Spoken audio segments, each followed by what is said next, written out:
Mom called it sibling rivalry when my sister stole my husband, until the DNA test. I've always believed that there were sacred things in this world, lines that no one would cross, no matter how complicated relationships might become. Marriage was one of those lines, family was another. And I, naively, thought my younger sister understood this as clearly as I did.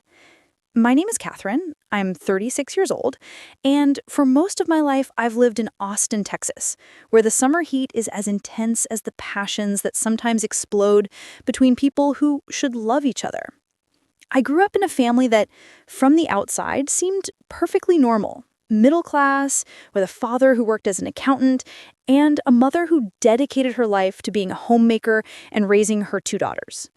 My sister, Melissa, is 4 years younger than me, and from the moment she was born, there was always something different about the way my mother treated her. It wasn't necessarily obvious favoritism, but there was an extra softness, an additional tolerance, a quicker forgiveness when Melissa did something wrong.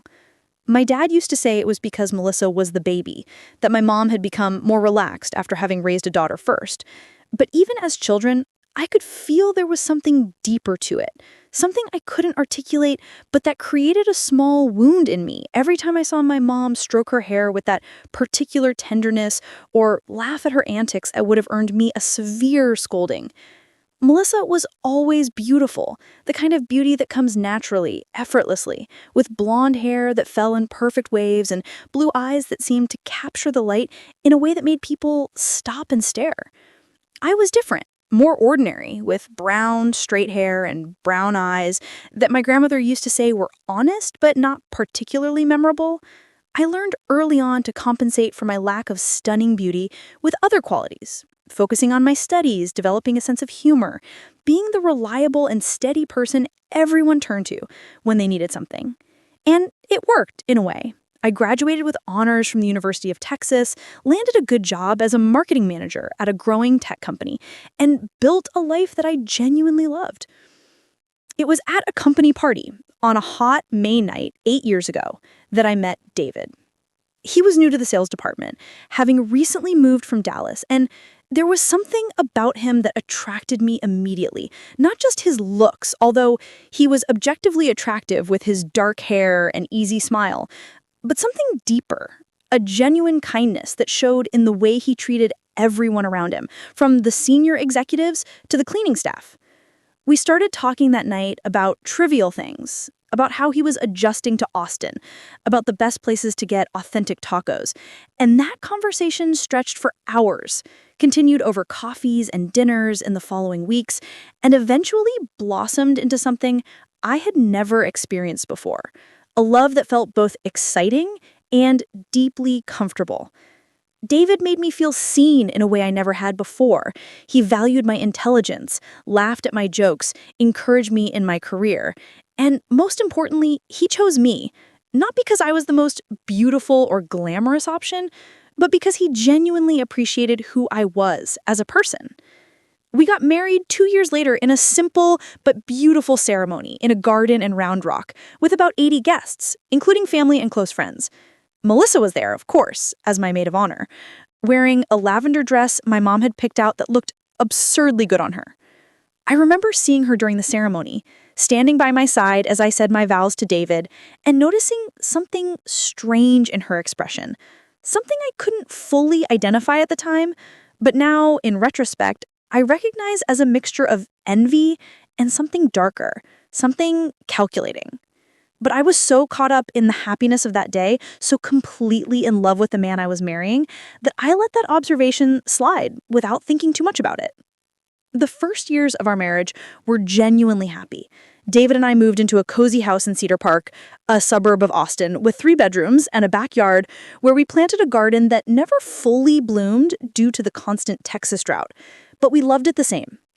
I progressed in my career, eventually being promoted to marketing director, and David also thrived, becoming one of the top salespeople in the company.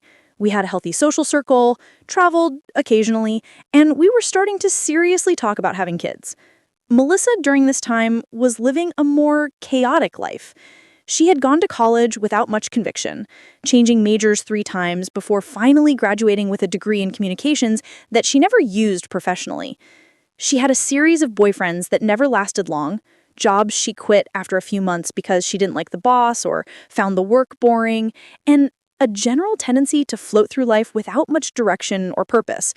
My mom constantly worried about her, always making excuses for her behavior, saying that Melissa was a free spirit who just needed to find her way, and often asked me to help my younger sister, offering work connections or advice that Melissa rarely followed. I did what I could, motivated by a mix of family obligation and genuine concern, but there was growing frustration seeing Melissa waste opportunities I would have valued immensely.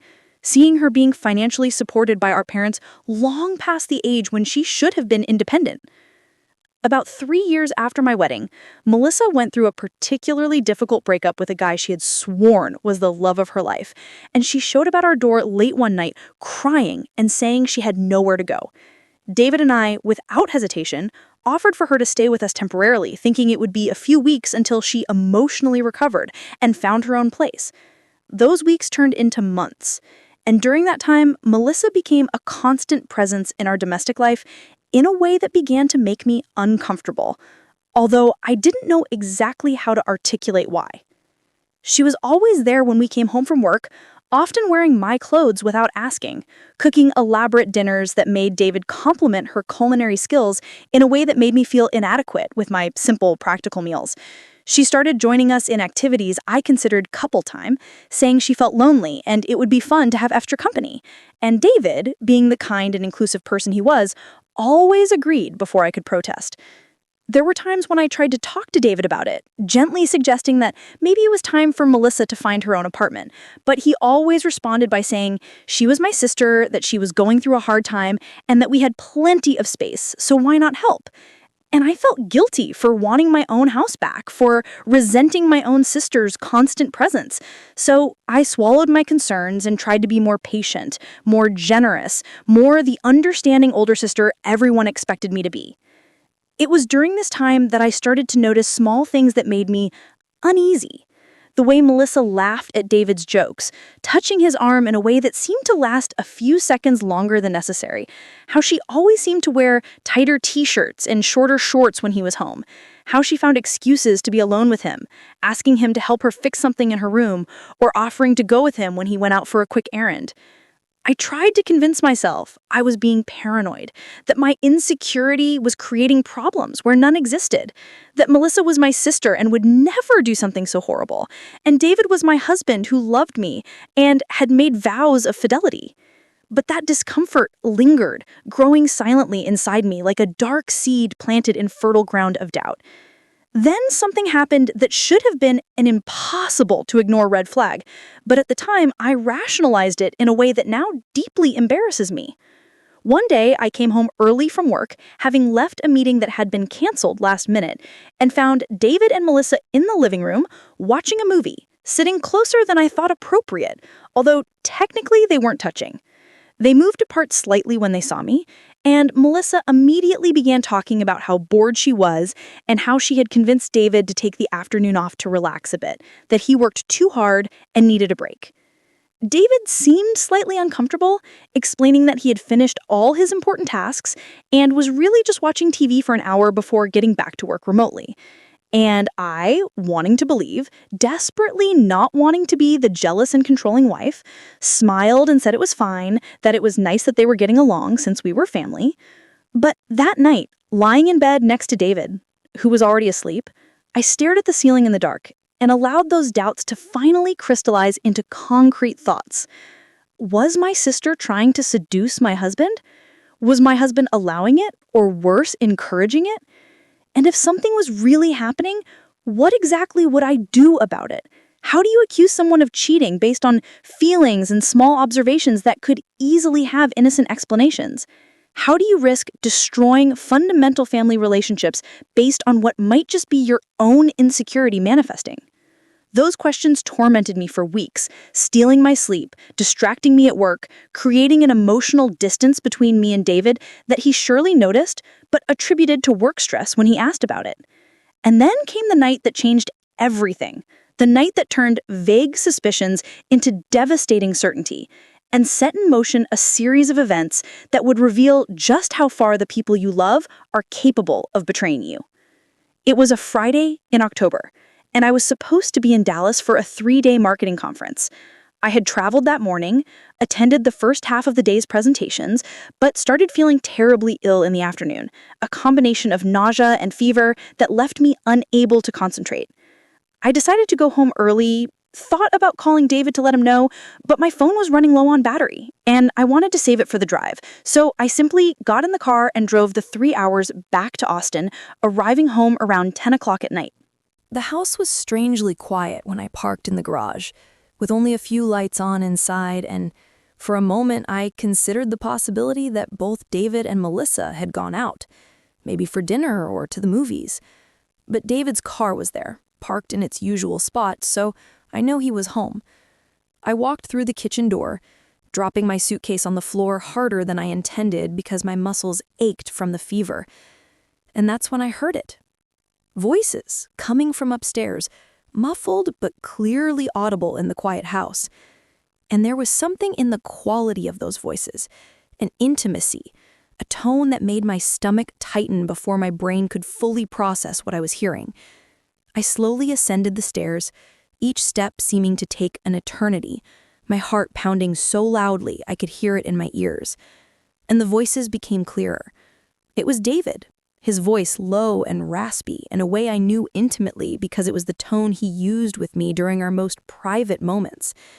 And Melissa, laughing softly, saying something I couldn't fully distinguish but that ended with, "She never needs to know." I froze at the top of the stairs, paralyzed, every cell of my body screaming for me to run, to not see what I was about to see, but unable to move. The door to our bedroom, mine and David's, was slightly open, and through the crack I could see movement, shadows cast by the light from the lamp. I forced my feet to move, approached the door, and pushed it fully open. What I saw in that moment will be burned into my memory until the day I die. Not because it was graphically explicit, although it was certainly intimate enough to be devastating, but because of the expression on their faces when they saw me. David was sitting at the edge of our bed, wearing only pajama pants, and Melissa was standing in front of him wearing one of my nightgowns, the blue silk one that David had given me last Christmas. They both jumped away from each other when they saw me, and there was a moment of absolute silence that seemed to stretch on forever, where the three of us just stared at each other, the reality of that moment crystallizing into something solid and inescapable. It was Melissa who spoke first, her voice sharp and defensive, saying my name with false surprise, asking what I was doing home, that I was supposed to be in Dallas. And that question, the audacity of that question coming from someone wearing my clothes in my bedroom, clearly involved with my husband in some way, broke any paralysis that had been holding me back. I asked in a voice that was eerily calm, considering the hurricane of emotions inside me, what exactly was going on there. David quickly stood up, placing himself between me and Melissa, in a gesture that at the time seemed protective of her rather than soothing for me, and began to stutter out explanations that didn't make sense, saying it wasn't what it looked like, that they were just talking, that Melissa had gotten emotional about something, and he was just trying to comfort her. But I wasn't stupid. And that scene, those clothes, that intimacy I had interrupted, all of it told a story words couldn't disguise. I asked directly, looking David in the eyes, how long this had been happening. He tried to deny it again, but something in my expression, perhaps a firmness he wasn't used to seeing in me, made his facade start to crack. Melissa interrupted at that moment, her voice taking on a tone I had never heard her use with me before, almost defiant, saying that I was overreacting, that nothing really important had happened, and that if I truly loved David, I would understand that he needed things that I apparently wasn't giving him. Those words hit me like a physical blow, not just because of their cruelty, but because of the underlying implication that somehow the betrayal was my fault, that I had failed as a wife and that it justified whatever was happening between the two of them. I turned to Melissa then, truly seeing her for the first time not as my younger sister who I had protected and helped over the years, but as a stranger who had invaded my life with malicious intent from the start. I asked her how she could, how anyone could do this to their own sister, and she had the audacity to shrug. Literally shrug as if it were a minor inconvenience and say that she hadn't planned for it to happen, but that sometimes people just connect, and that love was love regardless of the circumstances. Love. She had called it love, as if betrayal and manipulation could somehow be romanticized into a legitimate relationship. David finally found his voice again, saying my name in a pleading tone, asking me to calm down so we could talk rationally about this. And it was then that something inside me shifted fundamentally. The pain was there, deep and sharp, but overlaid with it was a cold clarity, a determination not to be the passive victim crying and begging for explanations. I told both of them in a voice that I didn't recognize as my own, that I wanted Melissa out of my house immediately, that night, and that David needed to decide if he would stay or go with her, but that in either case, our marriage was effectively over until I decided what to do next. Melissa had the nerve to argue, saying it was too late, that she had nowhere to go at that hour, but I cut her off, telling her she should have thought about that before sleeping with her own sister's husband, and that I didn't care if she had to sleep in her car, but she wouldn't spend another second under my roof. David tried to intervene, saying this was too extreme, that we could sort things out in the morning when everyone was calmer, but I stood firm. I said there was only one person in that house who had the right to decide who stayed and who left, and that person was me, because my name was on the deed, my money had paid for the down payment, and my tolerance had completely run out. Melissa finally left the room, her expression a mix of anger and something that might have been shame if she were capable of feeling such an emotion, and I heard her slamming drawers and doors as she packed her things. David stood there, looking lost and miserable, and there was a part of me that still loved him, that wanted to believe this was a terrible mistake we could overcome, but a larger part knew that something fundamental had been broken, something that might never be fully repaired.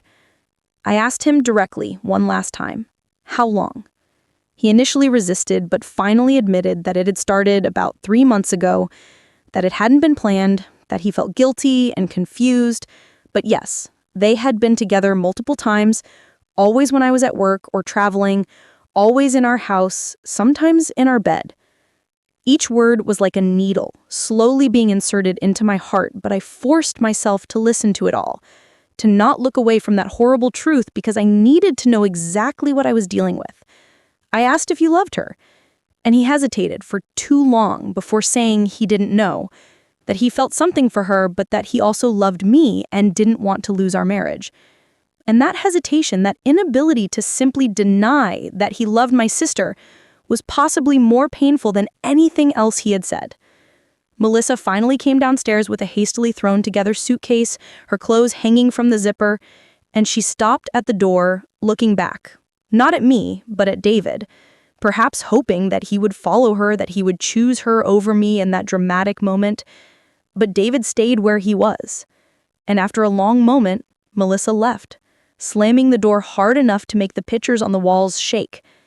David and I stood in the hallway of the second floor, separated by only a few meters, but feeling like there was an insurmountable chasm between us. And finally he said he was sorry, that he had messed everything up, that he would do anything to make it right. And I, exhausted from the fever, still burning through my body and the emotional pain that was consuming me, said that at that moment I had no idea what I wanted other than to be alone, and that he should sleep in the guest room and we would talk when I had processed all of this.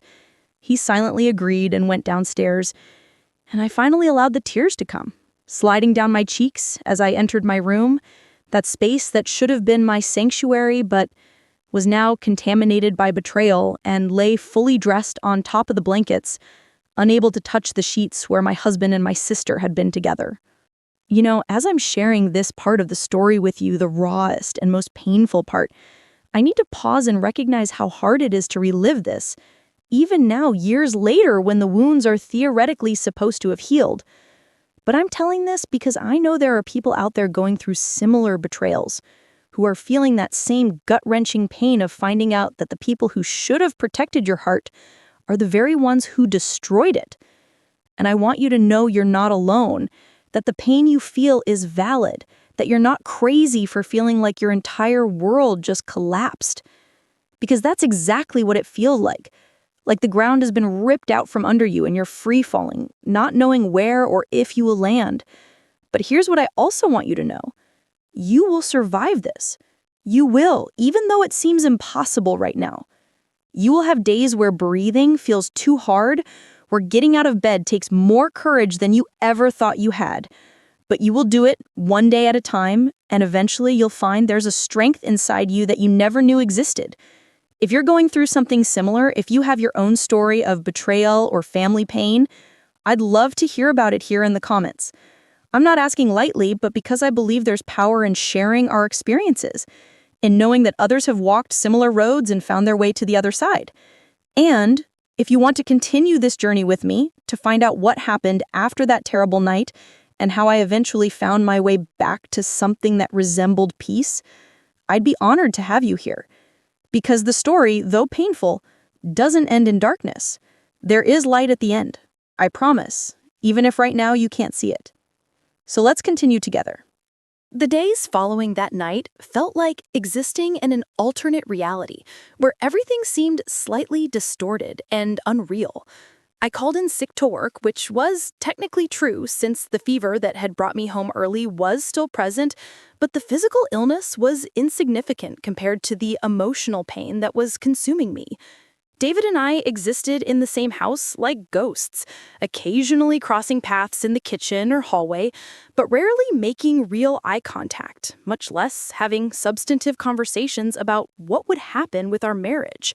He tried a few times to start discussions, showing up at the door to the room I had essentially barricaded as my exclusive space, asking if we could talk, if I had thought about what I wanted to do. But I had no answers to give him because, honestly, I didn't know. Part of me, the part that had loved David for so many years, that had built a life with him, that could still remember how we felt safe and happy together, wanted to believe that we could overcome this somehow, with therapy and time and hard work. But there was another part, a part that was growing stronger each day, that whispered that some betrayals were too severe to forgive, that a man who could do that with his own sister-in-law in the marital bed was not someone I could ever trust again, no matter how many promises he made. My mom called on the third day after that night, her voice tense in a way that immediately put me on the defensive. She began the conversation by asking how I was, if I was feeling better from the flu she'd heard I had, but there was something forced in her tone that told me she wasn't calling out of concern for my physical health. After a few minutes of superficial conversation, she finally got to the real reason for the call. Melissa had shown up at our parents' house that first night, crying and saying that I had kicked her out for no real reason, that I had had an irrational outburst of jealousy based on absolutely nothing, and that now she had nowhere to go. My mom was calling, she said cautiously, to ask me to reconsider, to ask if I would let Melissa come back, and to suggest that maybe I should get help for my trust issues and insecurities before they completely ruined my marriage. I sat there holding the phone, my mouth literally open in shock at how completely Melissa had distorted the reality and at how willing my mom was to believe that version without even asking me what had really happened. I asked my mom, in a voice trembling with contained anger, if she had considered the possibility that maybe, just maybe, Melissa was lying. My mom went silent for a moment, then said with that tone she used when she wanted to sound reasonable, but was really being condescending, that she knew her two daughters, and that while Melissa might sometimes be dramatic, she wasn't a liar, and that I had a history of being a bit controlling and possessive, especially with David. Those words hit me physically. And for the first time in my life, I really confronted my mom about her differential treatment of us. I told her that Melissa had been having an affair with my husband, that I had caught them together, that there were admissions and evidence, and that this wasn't something I was imagining or exaggerating. There was a long silence on the other end of the line, and then my mom said something that revealed so much about the dynamics of our family that it still makes me shiver to this day. She said that even if this was true, and she emphasized the if in a way that made it clear she still wasn't fully believing me, these things happen sometimes between young people, that attractions developed and weren't always malicious, and that as the older and more stable sister, I should be the bigger person here. I should forgive and work to keep the family together instead of letting this divide us permanently. She called it sibling rivalry, as if my sister sleeping with my husband was equivalent to us fighting over a toy when we were 5 and 9. She said I was making a mountain out of a molehill, that I needed to think about what was best for everyone, not just myself, and that she hoped I would make the right decision and let everyone move on without more unnecessary drama. I hung up the phone after that, unable to continue the conversation without saying things I couldn't take back, and sat on the couch holding that silent phone, feeling something inside me breaking that had nothing to do with David or Melissa, but with the painful realization that my own mother wasn't going to defend me, wasn't going to validate my pain, wasn't going to acknowledge the gravity of what had been done to me. David was standing in the kitchen doorway, and from his face, I knew he had heard at least part of the conversation. He approached hesitantly and sat at the other end of the couch, keeping a respectful distance, and for the first time since that night, he really looked at me. Not with apologies or justifications, but with something that looked like genuine remorse. He said he had heard what my mom had said, that it was wrong, that what he and Melissa had done wasn't sibling rivalry or a small mistake, it was deep betrayal, and that he understood if I could never forgive him. He said he didn't know what he was thinking, that somehow he had allowed himself to be pulled into something he knew was wrong, and that the guilt was eating him alive since I had found out. I asked him because I needed to know if he had felt any guilt while it was happening, or if the guilt only came after he was caught. And he was honest enough, which I at least appreciate now, even though at the time it hurt even more, to admit that yes, he had felt guilty during it, but somehow managed to compartmentalize, convince himself that as long as I didn't know, he wasn't really hurting me. That twisted logic, that ability of humans to justify the unjustifiable to themselves, was so revealing about who David really was under the surface of the kind and considerate man I thought I knew. Then I asked him the question that had been eating at me since that night. The question I feared asking because I wasn't sure I could bear the honest answer. I asked him if he loved her, if it was just physical attraction, or if there was something deeper going on between them. David looked at his hands for a long time before answering, and when he finally spoke, his voice was low and unsure. He said he didn't know if he would call it love, that there was attraction, yes, and an ease in being with her that was different from our relationship, maybe less complicated because there weren't years of history and expectations. He said that Melissa made him feel young again, that she admired him in a way that made him feel like he was someone special, rather than just the husband doing his part. And hearing that somehow I had failed to make my own husband feel special and admired, a part of me wanted to accept that guilt, to internalize that narrative that I had somehow caused this by not being good enough. But there was another voice, louder and clearer, that said no, that David was a completely capable adult who made conscious choices to betray his vows, and that Melissa was my sister who should have respected basic human decency boundaries, and that nothing I had done or failed to do justified what they both had chosen to do. In the weeks that followed, I set some non-negotiable terms. David could continue living in the house for the time being, but in the guest room, and we would essentially live as roommates while I decided what I wanted to do about our marriage. I enrolled in individual therapy with a psychologist named Dr. Sandra Matthews, who was instrumental in helping me process not only the betrayal itself, but the whole dysfunctional family dynamic that had allowed this to happen. It was through those sessions that I started to see patterns that had existed my whole life. How I had always put myself second, had always been the peacemaker, had always yielded to Melissa's desires in the name of family harmony. Dr. Matthews asked me questions no one had ever asked, like, "What do you want, Catherine?" And "Why do you feel your feelings are less important than others?" And for the first time in my life, I began to really consider those questions, instead of just assuming automatically that my role was to serve and accommodate. David also started therapy, both individual and eventually, when I agreed, couples therapy sessions with a different therapist, Dr. Robert Chen. Those sessions were brutally hard, forcing both of us to confront uncomfortable truths about our relationship, about how we had grown distant in the years before the affair, about how I had become so focused on my career that I might have neglected the emotional aspects of our marriage, and about how David had dealt with his feelings of neglect in a destructive way instead of communicating them openly with me.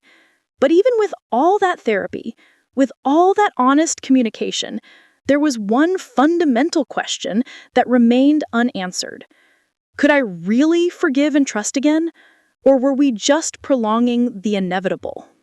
Melissa, all this time, was running her own PR campaign. She had told her distorted version of events, not only to our mother, but apparently to anyone who would listen, including mutual friends, distant relatives, and even some casual acquaintances on social media. Her narrative was that she and David had genuinely fallen in love, that true love couldn't be denied, and that I was being cruel and vengeful by trying to keep them apart. She portrayed me as the cold and controlling sister who valued material possessions and social appearances more than the genuine happiness of the people she loved. It was a complete turnaround of reality that bordered on surreal. But what was most disturbing was how many people seemed to believe her, or at least give her the benefit of the doubt. I received messages from cousins I hadn't seen in years, gently suggesting that maybe I should consider letting David and Melissa be together if they truly loved each other, that trying to keep a marriage together where one person is in love with someone else was just prolonging everyone's suffering. Those messages infuriated me, not only because of their presumption, but because of the underlying implications. The days following the revelation of the pregnancy were some of the darkest of my life. David was clearly in shock, alternating between denial, anger directed at Melissa for not being more careful, and a kind of paralyzing despair about what to do next. I, for my part, was operating in a sort of automatic mode, going to work, functioning superficially, but feeling like I was disconnected from my own life, watching from the outside as everything crumbled in increasingly surreal ways.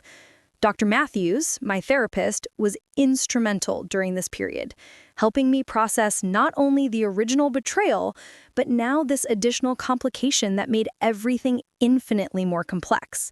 She asked me a question during one of our sessions that stayed with me. "Catherine, if there were no baby, if it was just the affair, do you think you could eventually forgive David and rebuild your marriage?" And I, after much honest thought, said I wasn't sure, that the betrayal itself had created a fundamental crack in my trust that might never be fully repaired. But at least there was a possibility, a chance that with enough work, we could find our way back to each other. But with a baby? With a permanent connection between David and Melissa, with constant reminders of the betrayal that would have to be navigated for the next 18 years or more, that possibility seemed not only unlikely, but possibly masochistic for me to try. Dr. Matthews didn't tell me what to do, because good therapists don't do that, but she helped me clear my own thinking, to separate what I really wanted from what I thought I should want, based on social expectations or family pressure. It was during this period of confusion and pain that I made a decision that would change the course of everything that followed. I decided that I needed absolute certainty about the paternity of the baby before making any final decision about my marriage. Melissa had said she was almost sure the baby was David's, but that qualification, that almost, opened up a possibility I hadn't initially considered. What if the baby wasn't David's? What if Melissa had been involved with other people during the same period, as was entirely possible given her history? I talked to David about this, and he initially resisted, saying that a paternity test would imply that he didn't trust Melissa, which was such an absurdly ironic statement coming from a man who had cheated on his wife with her sister that I almost couldn't respond without sarcasm. But eventually he agreed that yes, we needed certainty, especially if he was considering taking responsibility for a child that would fundamentally change the rest of his life. The hard part would be convincing Melissa to take the test. When I called her proposing this, her reaction was immediately defensive and hostile. She said it was offensive that I questioned her word, that she wasn't lying about the paternity, and that she wasn't going to subject her baby to unnecessary medical procedures just to satisfy my paranoia.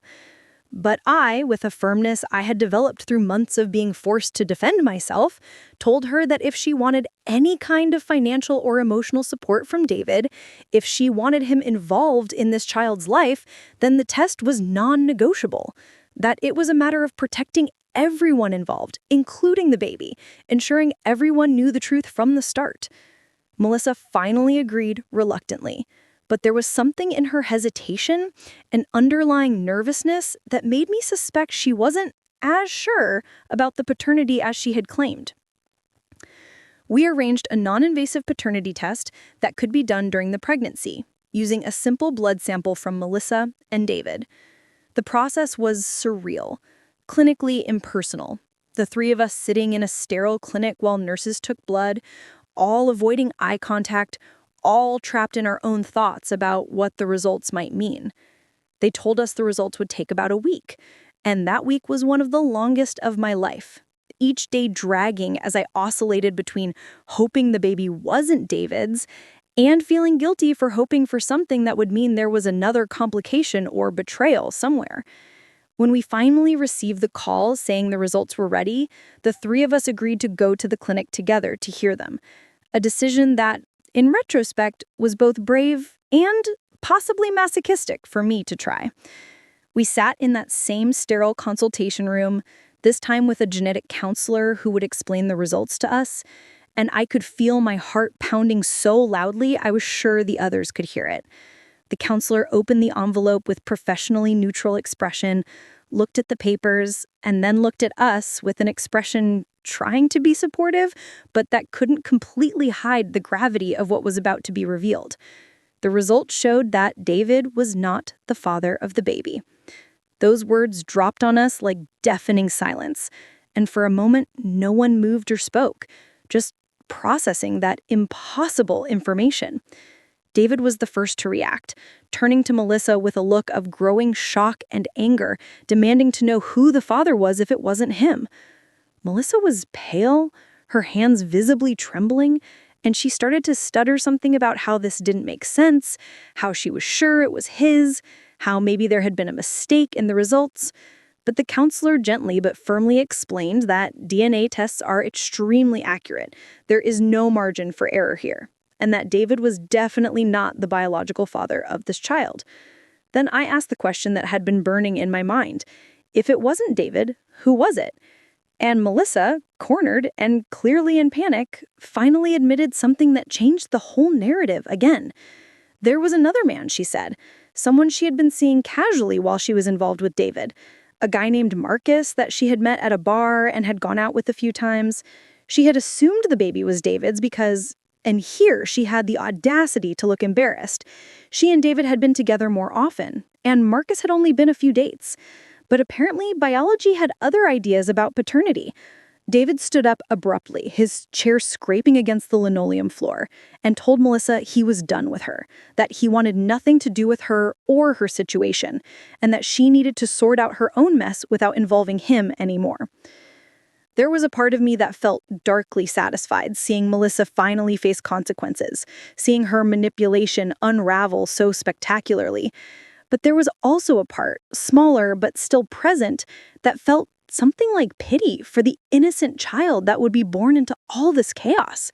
A child who hadn't asked to be conceived in betrayal and lies.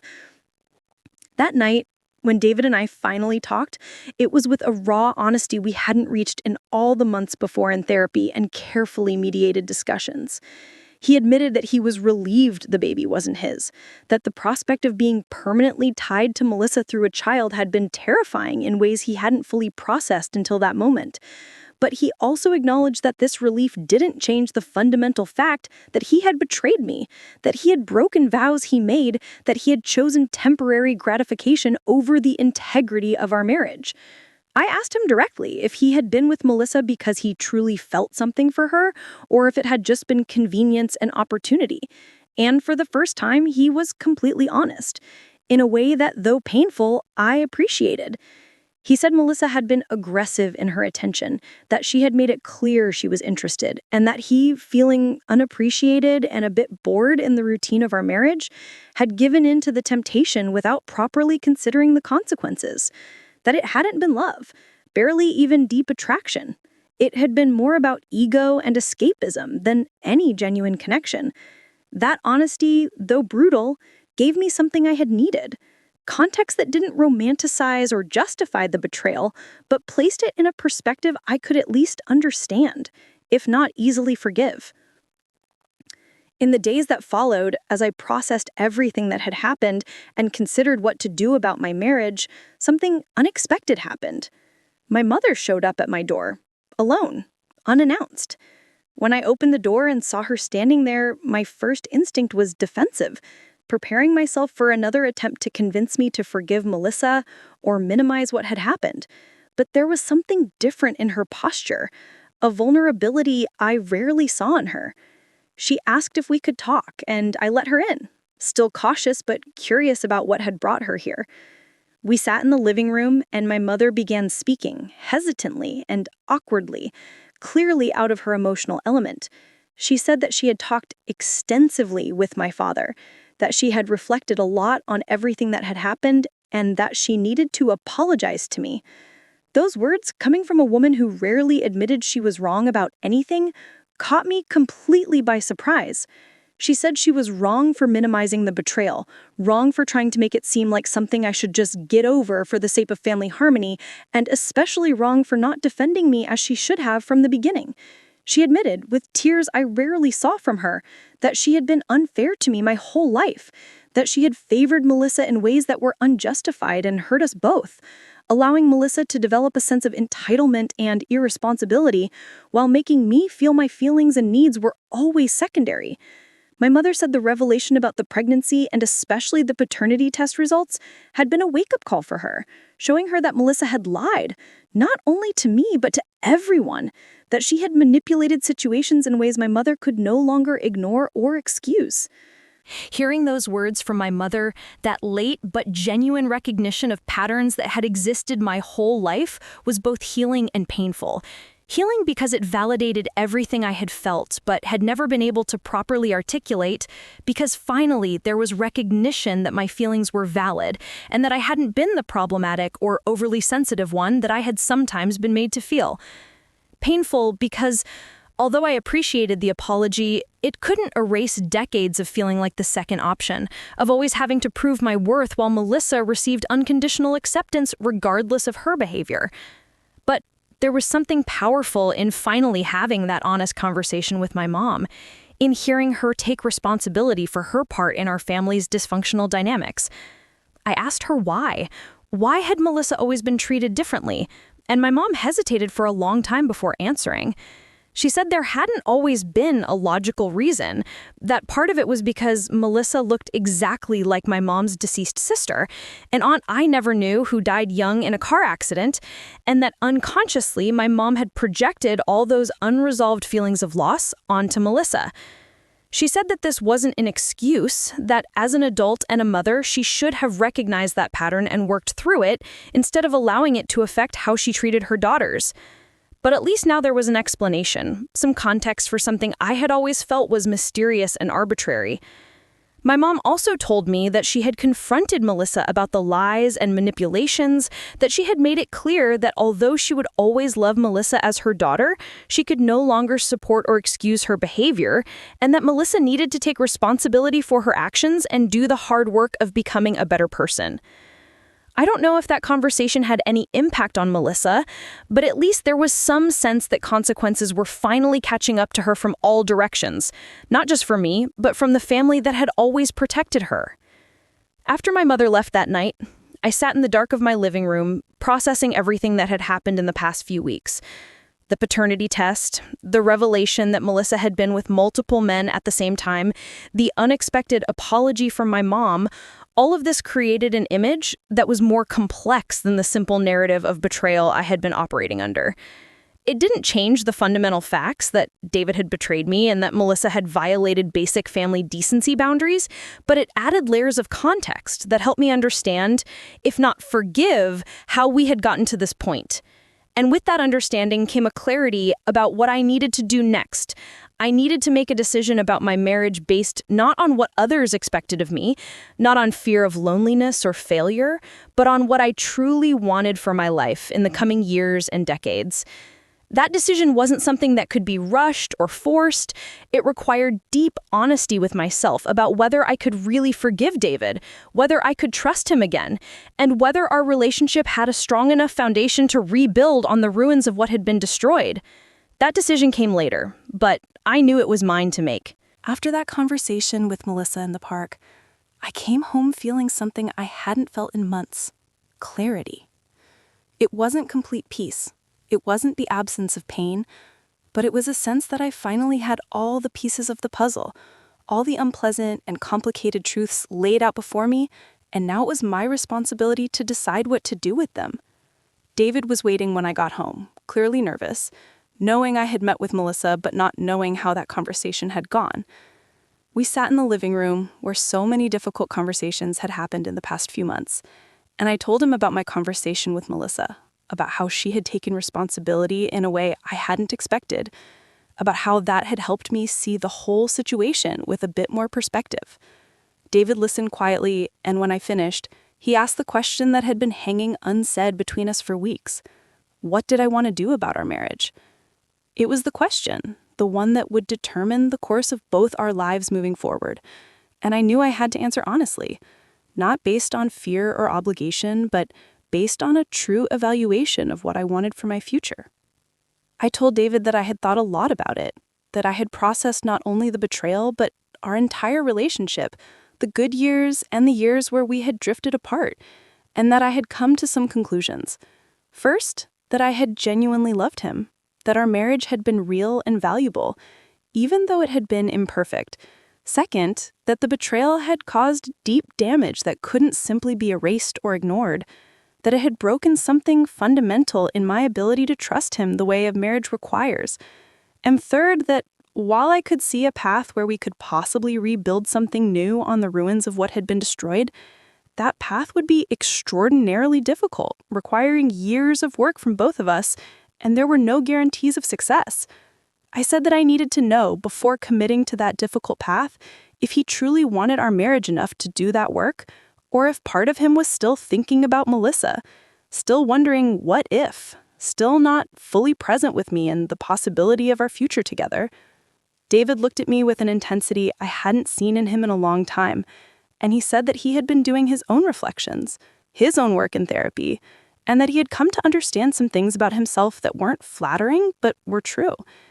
He said he had gotten lazy in our marriage, that he had stopped making the effort to really see and appreciate me, that he had started taking our relationship for granted in the way people sometimes do when they get too comfortable, that when Melissa showed interest in him, it had fed his ego in a way he had been craving, and he had given into that temptation without properly considering the cost, without valuing what he was risking. David said that the experience of the past few months had been devastating, but also transformative in a way, that it had forced him to confront who he really was versus who he thought he was, and that he was committed to becoming better, not just to save our marriage, but because he didn't want to be the kind of person who caused that kind of pain to the people he loved. He said he completely understood if I couldn't forgive him, that there were times when he had a hard time forgiving himself, but that if I was willing to try, he would do anything necessary to prove that he was worthy of that second chance. Those words, that honest vulnerability, touched something in me. It wasn't enough on its own to heal everything. It wasn't a magical solution that would erase months of pain, but it was a start, a foundation upon which we could possibly build. I told David that I was willing to try, but with clear and non-negotiable conditions. First, he needed to cut all contact with Melissa. Zero communication unless it was absolutely necessary for some legal or family reason, and even then, it would be with my full knowledge. Second, we would continue couples therapy intensively for at least the next 2 years, without skipping sessions, without reducing our commitment when things got tough. Third, we would both work on our individual issues through ongoing individual therapy, because it was clear that there were things each of us needed to resolve within ourselves before we could truly be healthy partners to one another. And fourth, that at any point I decided it wasn't working, that I couldn't overcome the betrayal or rebuild trust, he would respect that decision and not make the divorce process difficult or contentious. David agreed to all of these conditions without hesitation, and we sealed that agreement not with a grand romantic gesture, but with a simple handshake, a recognition that we were entering something that was less about passion and more about commitment, less about feelings and more about consistent choices, day after day. The following months were some of the most challenging of my life, not because there was constant drama, but because there was constant work. Couples therapy with Dr. Chen was intense and often uncomfortable, forcing us both to confront poor communication patterns, unrealistic expectations, and old wounds we had brought from our families of origin into our marriage. There were sessions where I left feeling hopeful about our future, and others where I left questioning why I was putting myself through this instead of just ending the marriage and starting over on my own. But I had committed to the process, and I'm someone who keeps commitments, so I kept showing up, kept doing the work, even when it was exhausting. David was also keeping his part of the bargain, participating fully in therapy, making visible efforts to communicate better, to be more present, to show through actions and not just words that he was committed to rebuilding trust. It wasn't perfect. There were moments where old patterns resurfaced, where he said something that triggered me or I reacted defensively. But there was a fundamental difference now. We were both committed to working through those moments instead of letting them ferment into silent resentment. My relationship with my family was also slowly healing. My mom made real efforts to change how she interacted with me, asking about my life and really listening, validating my feelings instead of automatically minimizing them, and setting healthier boundaries with Melissa. My dad, who had always been my silent support, remained consistent, calling me regularly just to talk, never pushing about decisions I was making, but making it clear that he was there no matter what I chose. Melissa gave birth to a girl in June, a healthy child that she decided to name Emma. I found out through my mom, not through Melissa directly, and there was a complexity of feelings when I saw the photos my mom shared. There was a pang of pain thinking that child could have been David's, that all this drama could have resulted in a permanent bond between him and my sister. But there was also a deep sense of relief that it wasn't, that the child was someone else's responsibility, that I wouldn't have to navigate co-parenting with the person who had betrayed me. My mom carefully asked if I would be willing to meet the baby at some point, and I was honest. Maybe. Eventually. But not now, not while the wounds were still so fresh and while I was still in the process of deciding about my own marriage. My mom accepted that without pushing, another sign that she was genuinely trying to respect my boundaries in ways that she hadn't in the past. About a year after that devastating night when I discovered the affair, David and I were in a very different place. We weren't completely healed, we hadn't erased the past, but we had built something new that in some ways was stronger than what we had before, because it was based on brutal honesty and conscious choices, rather than just comfort and familiarity. We made the decision to renew our vows in a small, private ceremony, just us in an office at a beautiful spot in Hill Country, as a way to symbolically mark the end of one chapter and the beginning of another. We didn't invite family, didn't make it a big event. It was just us acknowledging to ourselves and each other that we were consciously choosing this marriage, this partner, this future, not because it was easy or convenient, but because we had done the work and believed there was something valuable enough here to fight for. About 18 months after the original betrayal, I felt that I had finally reached a place of genuine forgiveness. It wasn't forgetting, it wasn't pretending nothing had happened, but it was a release of the anger and resentment that I had been carrying. An acknowledgement that David was human and imperfect, that he had made terrible mistakes but had also done real work for change, and that I chose not to let those mistakes completely define who he was or who we were together. That forgiveness didn't come in a single decision, but in thousands of small moments of choosing grace over bitterness, of choosing to see progress instead of focusing only on failures, of choosing to believe people can change, even when it's hard. It was also during this time that I began to consider something Dr. Matthews had suggested several times, that maybe there was a greater purpose to all this pain, that maybe my experience could help others who were going through similar betrayals or toxic family dynamics. I started writing about my experience, initially just as personal therapy, a way to process and make sense of everything that had happened, but eventually I shared some of those writings on an anonymous blog, and the response was overwhelming. People from all over reached out, sharing their own stories of betrayal and healing, thanking me for being honest about how hard and complicated the process really was, for not simplifying it into easy narratives of villains and victims, but showing the messy humanity of everyone involved. Today, 3 years after that night that changed everything, my life looks radically different in ways I never could have predicted. My marriage with David didn't just survive, but in many ways, it's stronger and more authentic than it was before the betrayal. That doesn't mean it's perfect or that there are no scars, but it means we've built something new on the ruins of what was destroyed, something based on honest communication, mutual vulnerability, and conscious choices instead of just inertia and habit.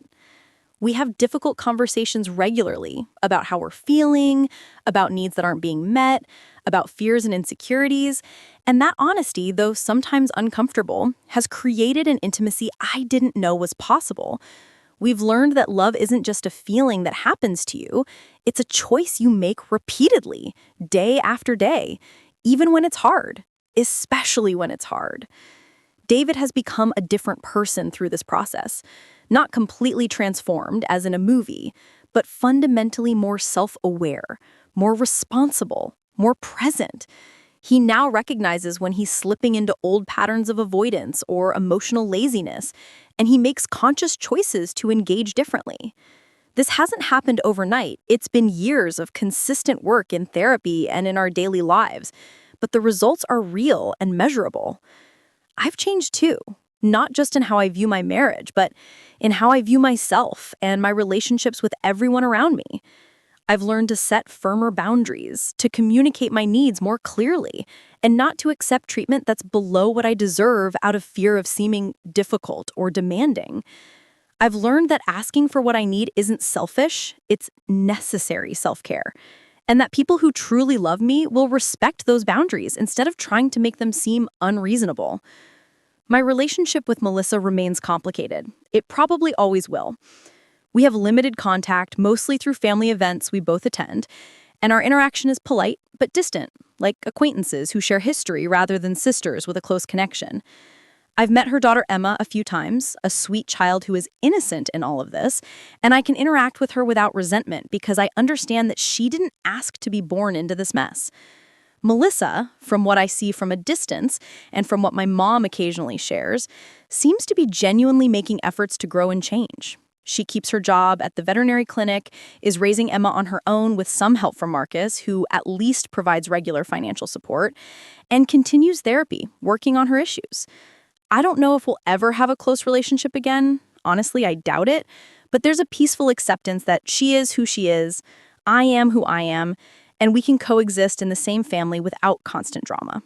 I don't need to be best friends with her to acknowledge that she's a complicated human being trying to do better, and that's enough for now. My relationship with my parents continued to improve significantly. My mom, in particular, made real changes in how she interacted with me, asking about my life and really listening, validating my feelings instead of automatically minimizing them, and setting healthier boundaries with Melissa.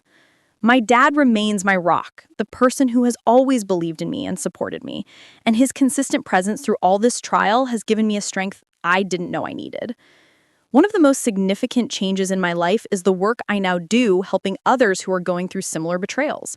After the success of my anonymous blog, I eventually went public with my identity and began facilitating support groups for people navigating infidelity and family betrayal.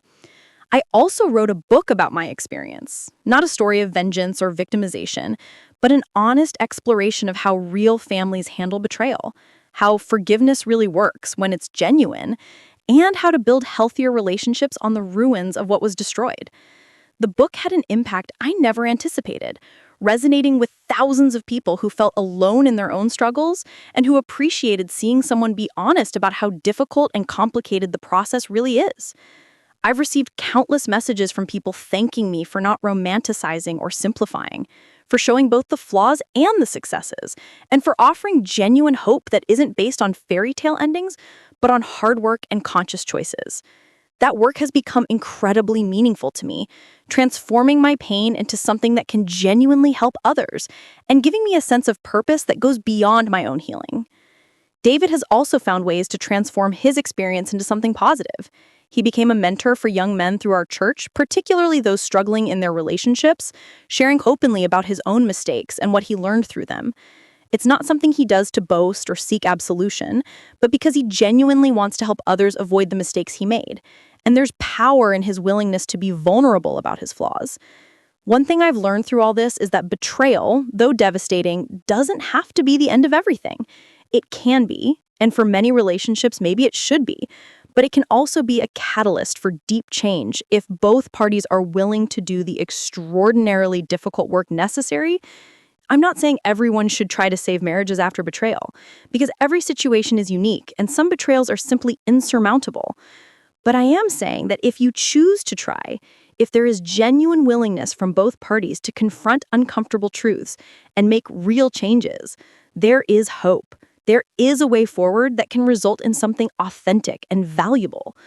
The decision about whether that path is worth the work is deeply personal, and there is no right answer that applies to everyone. For me, at that specific moment in my life with that specific set of circumstances, trying to save my marriage was the right choice. But I fully acknowledge that in other circumstances or for other people, the right choice could be completely different, and that would be valid and courageous in its own way. I've also learned about the nature of forgiveness, that it's something you do for both yourself and the other person. Carrying anger and resentment is like drinking poison and hoping the other person dies. And eventually that bitterness consumes you in ways far beyond the original relationship. Forgiveness doesn't mean condoning or forgetting. It doesn't mean blindly trusting again or exposing yourself to more harm, but it does mean releasing that toxic emotional weight that only hurts you in the end.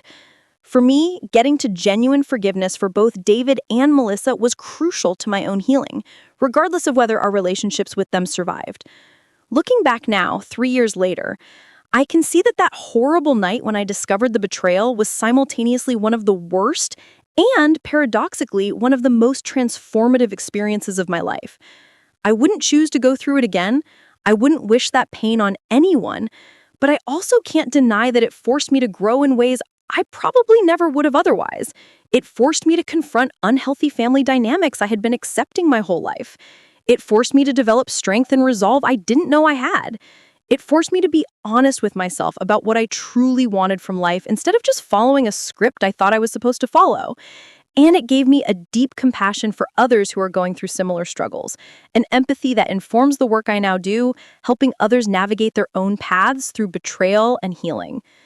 If you are going through something similar right now, if you're in the midst of the pain and confusion trying to decide what to do, I want to leave you with a few things I've learned. First, your emotions are valid. All the anger and pain and confusion are completely appropriate responses to betrayal, and you don't have to rush through them to get to forgiveness before you're really ready. Second, any decision you make about your relationship is valid if it's genuinely what's best for you, not based on what others think you should do, but on what you really want and need. Third, healing is possible regardless of whether the relationship survives or not. You can rebuild your life and find happiness again, regardless of the path you choose. And fourth, you are stronger than you think, capable of surviving and eventually thriving through pains that now seem insurmountable. Thank you for walking with me through this journey, for listening to my story with all its complexity and pain and eventual healing. If you felt seen or validated or less alone through this sharing, then it's been worth the vulnerability to open my life this way. And if you have your own story that needs to be told, I encourage you to find safe spaces to share it. Because there's power in giving voice to our pain, and there's healing in knowing others have walked similar paths and found their way to the other side. Life goes on, as it always does, and 3 years after the night that changed everything, I'm here, not just surviving, but genuinely thriving, with a marriage that's been tested and rebuilt into something stronger, with family relationships that are more honest, even if less close, and a purpose that turns pain into something that can help others.